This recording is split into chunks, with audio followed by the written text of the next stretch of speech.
T-shirt குள்ள என்ன இருக்கு? தொப்பை சார். இந்த விளையாட்டெல்லாம் இங்க வேணாம். கையை தூக்கி 3 தடவை ஜம்ப் பண்ணு. Ready start. நல்லா வேகமா ஜம்ப் பண்ணு.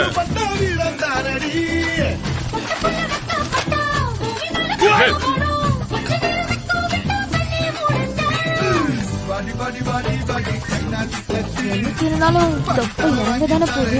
50 times drop jump. நிஜமாவா? நிஜமாதான். கவலைப்படாத, நான் உனக்காக வெயிட் பண்றேன். பேசி முடிச்சிட்டியா? இருட்டாகிற வரைக்கும் இப்படியே ஜம்ப் பண்ணிட்டு இருப்பீங்களா? யார் இதுல கடைசியா வர்றாங்களோ அவங்க நாளைக்கு பிளே கிரவுண்ட கிளீன் பண்ணணும். இந்த மிலிட்டரி ஏன் தான் இப்படி? பாவி ஏமாத்திட்ட ரோடு. இனிமே உன்ன